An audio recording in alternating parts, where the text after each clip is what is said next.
Atomic number 6 जो element है carbon, ये बेसिकली ग्रुप 14 का मेंबर है। ग्रुप 14 का एक तरीके से सरदार मान लीजिए, पहला एलिमेंट है ग्रुप 14 का। कई बार कुछ लोग कार्बन को मेटेलॉइड समझ लेते हैं, तो यहाँ वो गलती करते हैं। बेसिकली कार्बन नॉन मेटल है। इसको नॉन मेटल इसलिए माना गया है क्योंकि मेटल्स जनरली हाई इलेक्ट्रिकल और थर्मल कंडक्टिविटी की प्रॉपर्टी होती है मेटल्स के पास में, डक्टिलिटी होती है, मैलेबिलिटी होती है ना, जो कार्बन के पास नहीं है। मेटल्स की जनरली मेल्टिंग पॉइंट हाई होती है, बॉइलिंग पॉइंट हाई होती है, और मेटल्स जनरली इलेक्ट्रॉन्स को लूज करते हैं और पॉजिटिव आयन बनाते हैं। लेकिन कार्बन इसका उल्टा करता है। कार्बन की बेसिकली मेल्टिंग पॉइंट भी कम है, बॉइलिंग पॉइंट भी कम है, और कार्बन बेसिकली इलेक्ट्रॉन को गेन करता है, और जब इलेक्ट्रॉन उधार ले लेता है ना, तो ये बेसिकली नेगेटिव आयंस बनाता है। कार्बन एक बहुत ही वर्सटाइल एलिमेंट है ना। ये 4 कोवेलेंट बॉन्ड बना सकता है, और मिलियंस ऑफ है ना कंपाउंड्स है कार्बन के, इतने अधिक हैं कि भाई एक नया ब्रांच बन गया है केमिस्ट्री में, organic chemistry. Carbon basically life की बैकबोन है, क्योंकि ये बहुत सारे कॉम्प्लेक्स मॉलिक्यूल्स बना सकता है। जैसे फॉर एग्जांपल हमारी बॉडी के लिए है ना डीएनए है, प्रोटीन्स हैं, कार्बोहाइड्रेट्स हैं, इन सब का एसेंशियल बिल्डिंग ब्लॉक कार्बन ही है। एलोट्रोप्स का मतलब होता है एलिमेंट तो देखो सेम रहेगा, जैसे कार्बन है तो कार्बन ही रहेगा, लेकिन इसके डिफरेंट फॉर्म्स होंगे, ठीक है। और उन फॉर्म्स में क्या होता है कि उनका जो स्ट्रक्चर होता है ना, वो अलग अलग होता है। तो कार्बन के बहुत सारे है ना, कार्बन बहुत सारे फॉर्म्स में एग्जिस्ट करता है। जैसे कि आप लोग जानते हैं कि डायमंड है, जो हार्डेस्ट नेचुरल मटेरियल के रूप में आप लोग कुछ लोग पढ़े हैं। इसमें एटम्स बेसिकली टेट्राहेड्रल लैटिस में अरेंज होता है, और विकर्स हार्डनेस में जब हम बात करते हैं ना, तो डायमंड की बेसिकली रेंज 70 से लेकर के 150 जीपीए होती है। यहाँ बेसिकली जीपीए का अर्थ हो गया गीगा पास्कल। गीगा मतलब 10 टू द पावर ऑफ 9, और पास्कल तो आपको पता ही है, ये यूनिट होती है प्रेशर की। वहीं हम कार्बन के दूसरे एलोट्रोप की बात करें तो वो ग्रेफाइट है। वो सॉफ्ट होता है, स्लिपरी होता है, हम लोग पेंसिल में भी इसका इस्तेमाल देख चुके हैं। और ये बेसिकली इलेक्ट्रिसिटी को कंडक्ट करता है, क्योंकि इसके पास डीलोकलाइज्ड इलेक्ट्रॉन्स होते हैं। डायमंड के पास थर्मल कंडक्टिविटी तो हाई होती है, लेकिन इलेक्ट्रिकली ये इंसुलेटिंग होता है। अब जो हम लोग हार्डनेस बेसिकली मेजर करते हैं ना, ये हम देखते हैं कि कितना रेजिस्टेंस है स्क्रैचिंग को लेकर के। तो डायमंड के पास एक तरीके से अनराइवल्ड रेजिस्टेंस टू स्क्रैचिंग होता है, मतलब है ना, स्क्रैच करते हैं ना, आप समझ सकते हैं स्क्रैच। यदि हम हार्डनेस की बात करें, देखो ग्राफीन जो है ये सबसे अधिक फिलहाल हार्डेस्ट माना जा रहा है। उसके बाद ये बकी पेपर है, लेकिन ग्राफीन और बकी पेपर में क्या है ना, कार्बन ही है। तो बेसिकली ग्राफीन और बकी पेपर भी एक तरीके से एलोट्रोप्स ऑफ कार्बन आप मान लीजिए। उसके बाद जो तीसरे नंबर का जो सबसे हार्डेस्ट है वो मेटालिक ग्लास है। इसमें पैलेडियम का इस्तेमाल हो रहा है। और इसके बाद है डाइनीमा, और ये डाइनीमा में क्या है ना, वो पॉलीथीन, जैसे आप लोग ना पॉलीथीन इस्तेमाल करते हो, तो हाँ वही है पॉलीथीन, लेकिन ये कुछ अलग तरह की पॉलीथीन है, बुलेट को भी स्टॉप कर सकती है। इसके बाद जो हार्डनेस में है वो है लॉन्सडेलाइट, है ना। ये बेसिकली तब फॉर्म होता है कि जब ऊपर से ना आसमान से मीटेरॉइड्स आते हैं, उसमें ग्रेफाइट होता है और वो अर्थ को हिट करते हैं, तो फिर ये हमको मिलता है कंपाउंड, और बेसिकली ये काफ़ी स्ट्रांग होता है डायमंड से। लेकिन अब इसको भी आप नहीं बोल सकते हो कि ये नेचुरल है ना। और बाकी ये डाइनीमा, मेटालिक ग्लास, बकी पेपर, ग्राफीन, ये तो सब मैन मेड है, ठीक है। अब इसके बाद लेकिन एक मुद्दा यहाँ पर यह आता है कि ये जो है वुडजाइट बोरोन नाइट्राइड, ये बेसिकली वॉल्केनिक इरप्शन में क्रिएट होता है। तो कई लोगों का ये मानना है कि ये डायमंड से अधिक स्ट्रॉन्गर है, और एक तरीके से यदि हम लोग नेचुरल सब्सटेंसेस की बात करें ना, तो ये डायमंड से अधिक स्ट्रॉन्ग है। लेकिन अभी इसकी जो थ्योरी है ना कि डायमंड से अधिक स्ट्रॉन्ग है, ये अच्छे से टेस्ट रिटेस्ट हो नहीं पाई है, मतलब सफिशिएंट डाटा नहीं है, क्योंकि ये मटेरियल बहुत स्कार्स है, आसानी से मिलता नहीं है।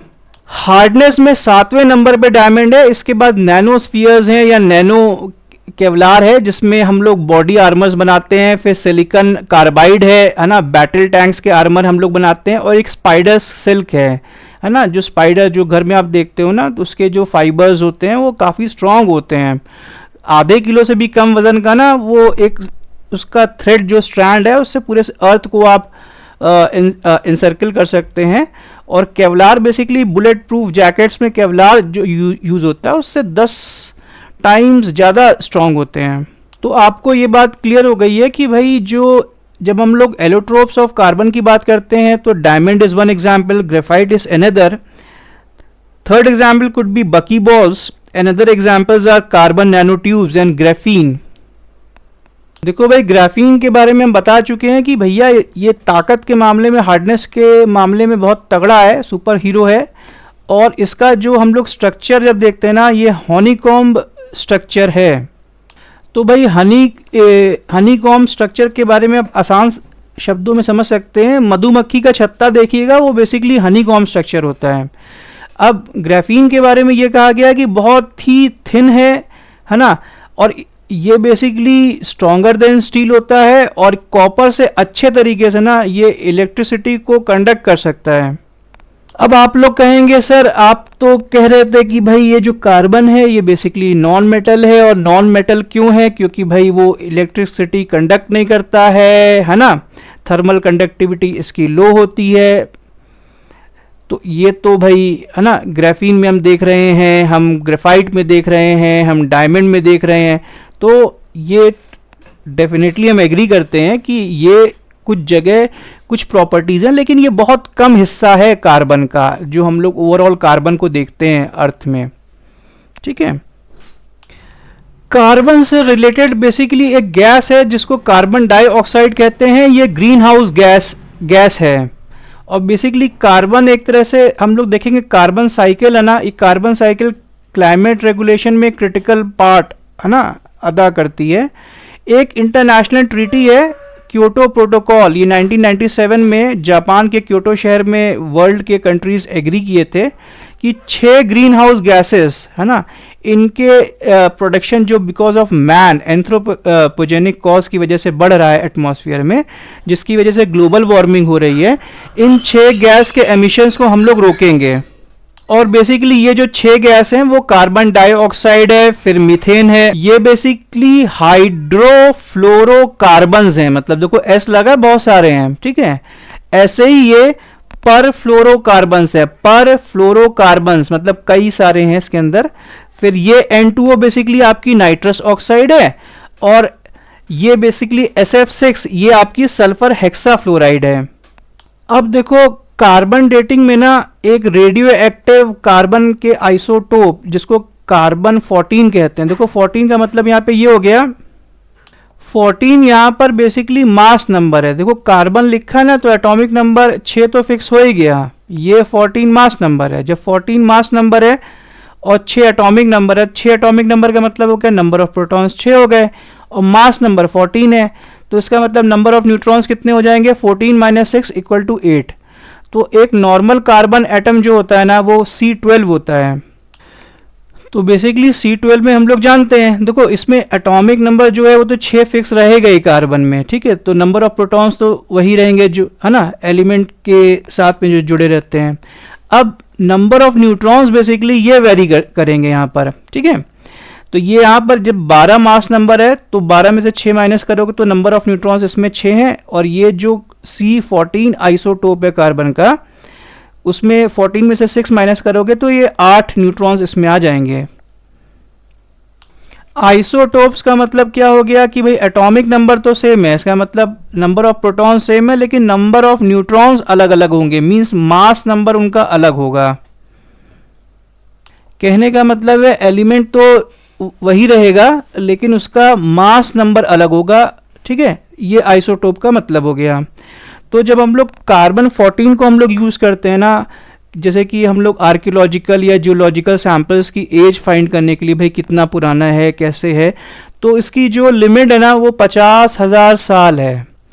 अब यदि 50,000 साल से अधिक कोई पुराना सैंपल है ना, उसकी एज हमको फाइंड करना है, तब फिर हम लोग यूरेनियम, थोरियम, लेड डेटिंग या पोटेशियम आर्गन डेटिंग को हम लोग यूज़ करते हैं। तब ये C14 है ना, ये यूज़ नहीं कर पाएंगे।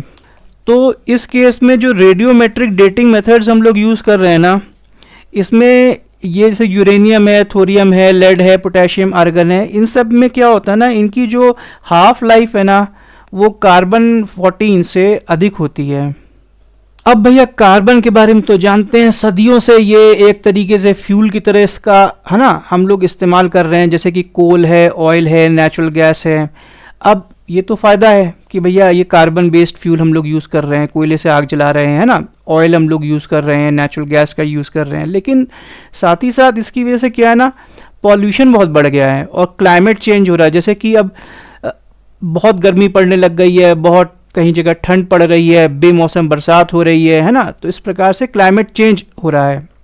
बाकी तो मैं आपको बता ही चुका हूँ, ये कार्बन बंदा ना बहुत वर्सेटाइल है ना, इसकी दोस्ती यारी करने की ना क्षमता बहुत ज़्यादा है, मतलब 4 हाथ है ना, कोवेलेंट बॉन्ड, 4 हाथ से दोस्ती कर रहा है।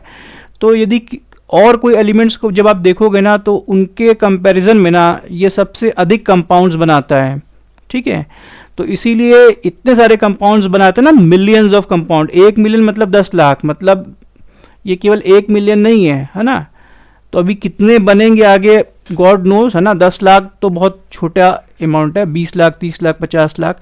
तो बेसिकली नई पूरी एक ब्रांच पैदा हो गई है ना, organic chemistry. Is this point clear?